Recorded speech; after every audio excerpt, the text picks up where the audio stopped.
Je m'appelle Frankie Narcisse. Nous avons considéré dans les réflexions précédentes la question de l'identité de Jésus en rapport avec la nôtre, comme fondement de notre propre identité. À Césarée de Philippe, dont nous avons parlé précédemment, Jésus a posé deux questions à ses disciples.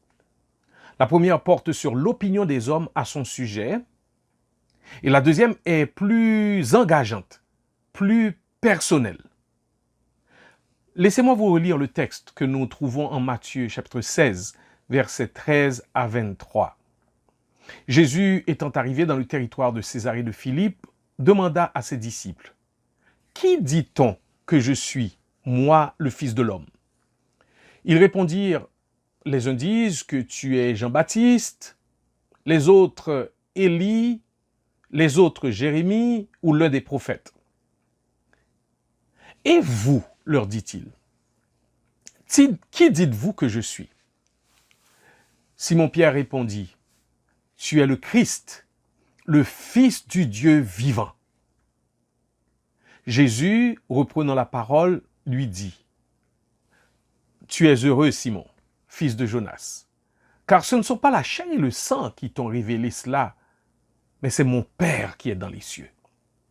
Et moi, je te dis que tu es Pierre, et que sur cette pierre, je bâtirai mon église, et que les portes du séjour des morts ne prévaudront point contre elle.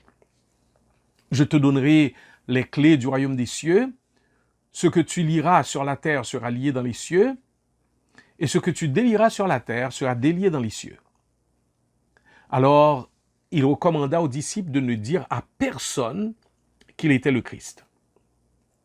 Dès lors, Jésus commença à faire connaître à ses disciples qu'il fallait qu'il allât à Jérusalem, qu'il souffrit beaucoup de la part des anciens, des principaux sacrificateurs et des scribes, qu'il fut mis à mort et qu'il ressuscita le troisième jour.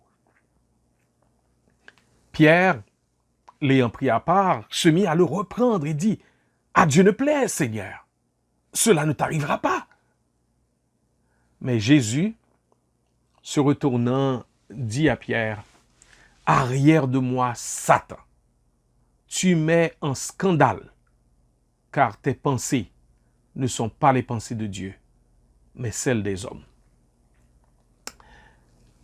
Parole du Seigneur. Venons-en à la deuxième question de Jésus à ses disciples. « Qui dites-vous que je suis » Maintenant, le Christ devient personnel. Il veut savoir ce que les disciples pensent. Je dirais même plutôt ce qu'ils croient. En fait, leur salut et leur bien-être spirituel ne dépendaient pas de ce que les autres croyaient à propos de Jésus, mais bien de ce qu'ils croyaient eux-mêmes, personnellement. La réponse à cette question fondamentale a été promptement donnée par l'apôtre Pierre, qui a souvent été le porte-parole de l'équipe des apôtres. Sa réponse est précise, concise, claire et directe. Pierre, en fait, a à deux reprises fait une grande profession de foi en Jésus. L'une se trouve en Matthieu 16, verset 16, nous venons de le lire. L'autre se trouve en Jean 6, verset 66 à 69. À qui irions-nous? C'est toi qui as les paroles de la vie éternelle. Tu es le Christ. Il a identifié Jésus-Christ comme le Fils de Dieu. La confession de Pierre, dans sa réponse ici, dit « Tu es le Christ, le Fils du Dieu vivant ». Des spécialistes de la langue grecque nous disent qu'il y a de fait 3 articles dans le texte original, ce qui nous donne mot à mot « Tu es le Christ, le Fils de le Dieu vivant ». Donc, le 2 qui donne « du », mais en fait, 3 articles dans le texte original. Pierre avait la bonne théologie sur Jésus-Christ. Il avait une bien meilleure théologie que toutes celles qui le considèrent simplement comme le meilleur des hommes, l'inégalable, l'incomparable, l'irréprochable, le plus grand, l'idéal de tous les hommes, etc. La réponse de Pierre comportait deux grandes parties. Premièrement, Jésus est le Messie. Tu es le Christ. Matthieu 16, verset 16. Le mot Christ dans tu es le Christ, ça signifie loin. Loin. O-I-N-T. Et fait référence à la fonction du Messie, la fonction de Messie de Jésus. Pierre croyait que Jésus était en effet le Messie promis, déjà en Genèse 3, verset 15, la postérité de la femme qui allait écraser la tête du serpent. Ce Messie qui était l'objet de l'attente la plus fiévreuse des Juifs de toutes les générations jusqu'au 1er siècle, Pierre l'a reconnu dans la personne de Jésus de Nazareth. Les Juifs qui n'ont pas reconnu et ceux qui ne reconnaissent pas encore en Jésus le Messie continuent encore à l'attendre. Mais les disciples ont reconnu que Jésus était bel et bien le Messie promis, attendu et manifesté en Jésus. L'autre partie de la réponse de Pierre dit que Jésus est Dieu. Tu es le Fils du Dieu vivant. Cette déclaration de Pierre est une affirmation claire et sans équivoque de la divinité de Christ. C'était une doctrine méprisée à l'époque encore, et encore aujourd'hui, elle est méprisée car la plupart, même des grandes familles et d'églises, devenues libérales dans leur doctrine de la Bible, rejettent la doctrine de la divinité de Christ, bien qu'elle soit clairement et constamment enseignée dans les Écritures. Il y a même des sectes qui sont ouvertement opposées à cette doctrine. Inutile de revenir sur ce que nous avons dit de manière détaillée dans la prédication précédente. Jésus avait le témoignage clairement rendu par le Père. Celui-ci est mon Fils bien-aimé en qui j'ai mis toute mon affection. Jésus-Christ y a cru et a assumé cette filiation dans ce qu'il était et dans ce qui était l'œuvre de sa vie. Non seulement le Père avait déclaré qu'il était le Fils, il croyait qu'il était le Fils et il embrassait la mission qui était la sienne.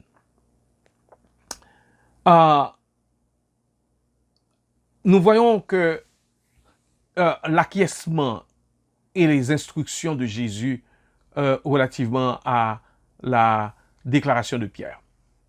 Comment Jésus a-t-il réagi face à cette profession de foi? Si Pierre s'était trompé, il aurait pu, s'il était un simple homme, doué d'une grande moralité, il aurait pu dire à Pierre, « Non, Pierre, tu t'es trompé, je ne suis pas le Christ. » Ce n'est pas ce qu'il a fait. Il a non seulement acquiescé à la déclaration de foi de Pierre, mais il a instruit les disciples sur plusieurs choses. D'abord, sur la confession faite par Pierre, sur son origine. Jésus, reprenant la parole, dit à Pierre, « Tu es heureux, Simon, fils de Jonas, car ce ne sont pas la chair et le sang qui t'ont révélé cela, mais mon Père qui est dans les cieux. » Jésus révèle à ses disciples que le fait de le reconnaître comme le Messie n'est pas le résultat de leurs savantes spéculations, de leurs fines observations, de leur logique raisonnement, de leur simple acceptation de certaines traditions familiales le concernant. Non. Il leur dit en fait que nul ne peut arriver à cette confession de foi sincère que par la révélation que donne le Père par son esprit, qui amène un homme ou une femme à reconnaître que lui-même est le Fils de Dieu, le Messie. Aussi éloquent qu'un prédicateur puisse être, aussi convaincant que puisse être sa prédication, aussi bibliquement fondée que puisse être cette prédication, aussi homilétiquement bien construite que puisse être cette prédication, aucun homme ne peut amener une autre personne à la conviction que Pierre a eue, la conviction que Jésus est le Fils de Dieu. C'est l'œuvre de l'Esprit de Dieu qui amène à cette conviction. Et c'est cette conviction seule qui est le fondement du salut personnel. Face à Jésus, ce n'est pas un manque de preuves, d'arguments qui produit le refus. C'est une décision du cœur de ne pas croire malgré et envers tout. L'humain est pleinement responsable de son refus de voir en Jésus ce qu'il a dit être. Nous venons de parler de l'origine de cette profession de foi de Pierre. Voyons sa valeur et sa portée. Et Jésus dit, et moi je te dis que tu es Pierre, et que sur cette pierre je bâtirai mon église, et que les portes du séjour des morts ne prévaudront point contre elle. D'abord, la valeur et la portée concernant Pierre. Je te dis que tu es Pierre, et que sur cette pierre. Que voulait dire Jésus par ce jeu de mots? Je dois dire qu'il y a plus que de l'esthétique, du poétique en ça. Il y a du théologique. Tu es Pierre. Laisse-moi vous laisser entendre ce que le pasteur américain John MacArthur explique sur cette importante confession de Pierre. Je le cite. Pierre vient de Pétros. Le mot pierre vient de Pétros, une forme masculine du mot grec désignant une petite pierre. Tandis que sur cette pierre dont il a parlé, et ce rocher vient de Pétra, une forme différente du même mot de base désignant une montagne rocheuse ou un sommet, un rocher. Le fondement de l'Église est la révélation de Dieu donnée par ses apôtres. Et le Seigneur de l'Église est la pierre angulaire de ce fondement.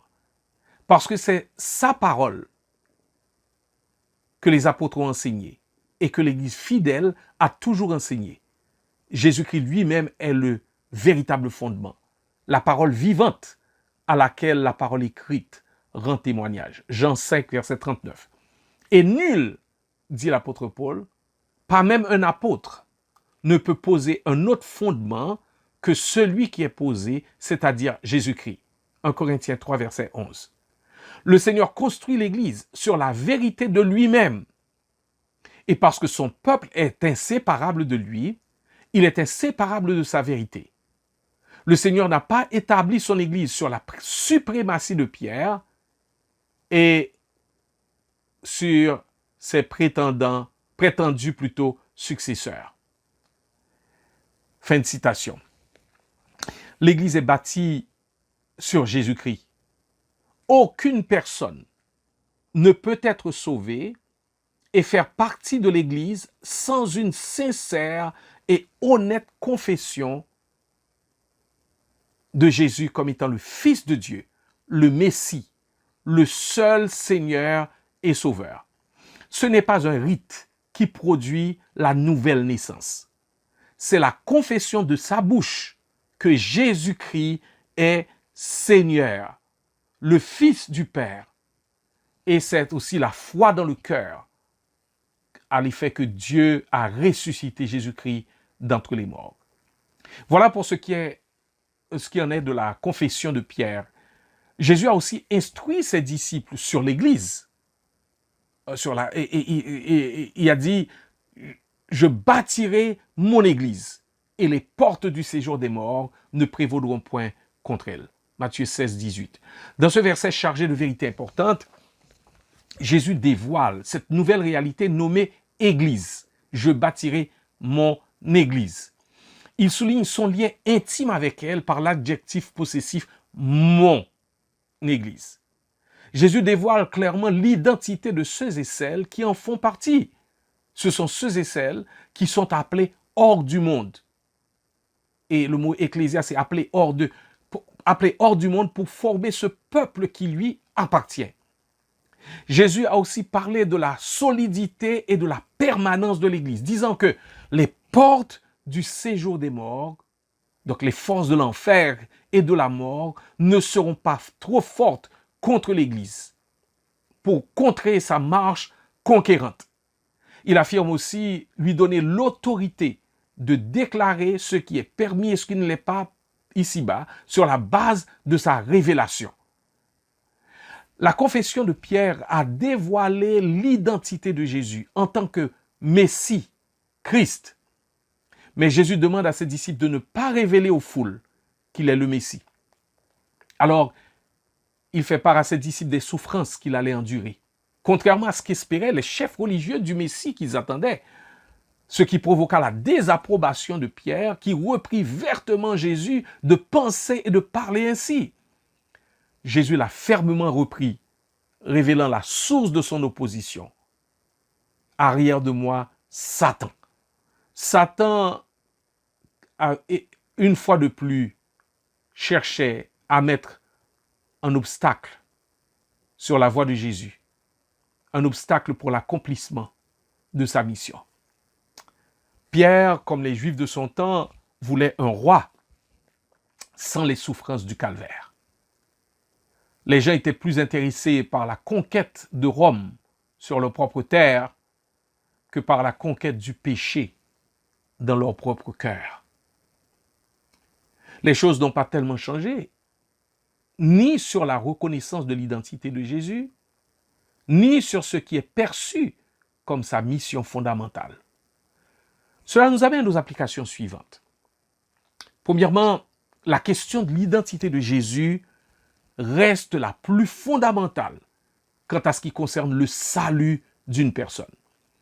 Il n'y a aucune possibilité de salut sans la confession honnête et sincère de Jésus-Christ comme étant le Messie de Dieu, le seul Sauveur, le seul Seigneur qui a donné sa vie à la croix de Golgotha pour la réconciliation du pécheur repentant avec le Dieu saint. Si Jésus n'est pour toi qu'un homme bon, un modèle d'homme, un homme irréprochable, incomparable, insurpassable, même, vos convictions sont nettement en deçà de qui il est vraiment. Si vous n'affirmez pas qu'il est le Fils de Dieu, le Fils du Dieu vivant, si vous mettez de côté de lui, à côté de lui plutôt, une autre personne, ou un système religieux, ou des rites quelconques, vous diminuez sa personne et son œuvre. Vous diminuez aussi la suffisance de sa personne et de son œuvre. Ce n'est pas Jésus plus, c'est Jésus et Jésus seul. Dieu le Père l'a établi comme seul Seigneur, seul Sauveur. Et tu dois confesser de ta bouche que Jésus-Christ est Seigneur et qu'il a un droit sur ta vie comme Créateur et comme Rédempteur. Deuxième application. Il est possible de reconnaître Jésus-Christ comme le Messie tout en ayant une idée fausse sur les voies et moyens de sa mission, aussi bien que sur sa finalité. C'était le cas pour Pierre qui, après avoir fait cette belle confession, a voulu dissuader Jésus d'aller à la croix. La croix ne correspondait pas, à son avis, à ce que le Messie devait faire. Es-tu de ceux et celles qui voient Jésus comme un Père Noël qui distribue des cadeaux et qui est là juste pour rendre ta vie facile, confortable, joyeuse? Eh bien, ce Jésus est aussi étranger au vrai Messie que l'a été Jésus sur la manière dont Pierre concevait les voies et moyens de sa mission. Autre application, Jésus lie intimement son identité au peuple de la Nouvelle Alliance qu'est l'Église. c'est en reconnaissant qui il est qu'on vient à faire partie de la nouvelle communauté qu'il a inaugurée le jour de la Pentecôte. Ceux qui en font partie vont entre autres le démontrer par cette volonté et cette détermination de renoncer chaque jour à eux-mêmes, de prendre chaque jour leur croix et de le suivre. Il n'est nullement question en cela d'une foi de la tête, mais bien plutôt d'une foi du cœur. C'est ce que l'apôtre Paul appelle l'obéissance de la foi en Romains 1, verset 5. As-tu cette foi qui est agissante dans l'amour?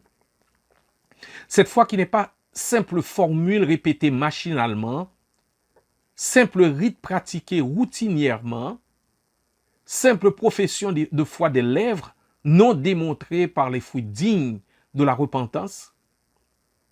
Jésus attend de toi cette foi vivante, authentique.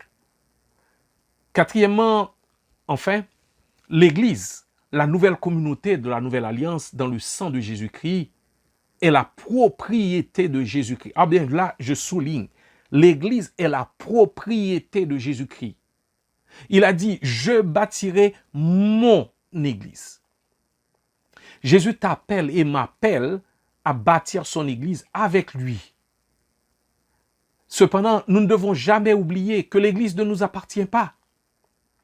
Aussi utile que nous puissions être dans l'œuvre de l'édification de l'Église, nous devons nous rappeler que Jésus est non seulement le propriétaire, mais qu'il est aussi le chef de l'Église.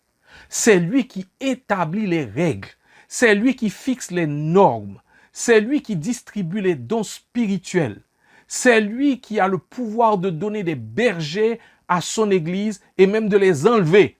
C'est lui qui souverainement décide de la mesure de grâce qu'il va accorder à chaque église locale. N'oublions jamais que l'église a un propriétaire et un chef. Ce ne sont pas les anciens et pasteurs. Ce n'est pas le conseil de l'église. Ce ne sont pas les pasteurs fondateurs, ni même les membres fondateurs. Le chef de l'église, c'est Jésus-Christ. L'apôtre Paul a dit aux Corinthiens, après avoir établi cette vérité en 1 Corinthiens 3, il dit que chacun prenne garde à la manière dont il bâtit sur le fondement qui a été posé, à savoir Jésus-Christ. Mes frères et sœurs, mes chers amis, vous qui écoutez, travaillons avec humilité sous l'autorité de Jésus-Christ à qui nous aurons à rendre compte à son tribunal appelé Bema. Nous aurons à rendre compte au tribunal de Christ, au Bema de Christ. Le Bema, c'est le lieu où sont récompensées nos œuvres et nos travaux. Ce n'est pas le lieu où va se décider est-ce que tu es sauvé ou est-ce que tu es perdu. Mais le Bema, c'est le lieu où les œuvres des croyants vont être évaluées et les récompenses vont être distribuées. Que chacun de nous bâtisse sur le fondement qui a été posé, à savoir Christ. Que nous puissions bâtir avec de l'or, de l'argent, des pierres précieuses, et non avec du bois, du foin, du chaume. Que Dieu nous soit en aide, car c'est bien sur ce solide fondement que doit reposer notre salut, notre identité, notre vie de tous les jours, notre service et notre mission dans le monde. C'est là que se trouve la richesse de qui nous sommes. Que le Seigneur vous éclaire et bénisse sa parole dans votre cœur. Bonne journée.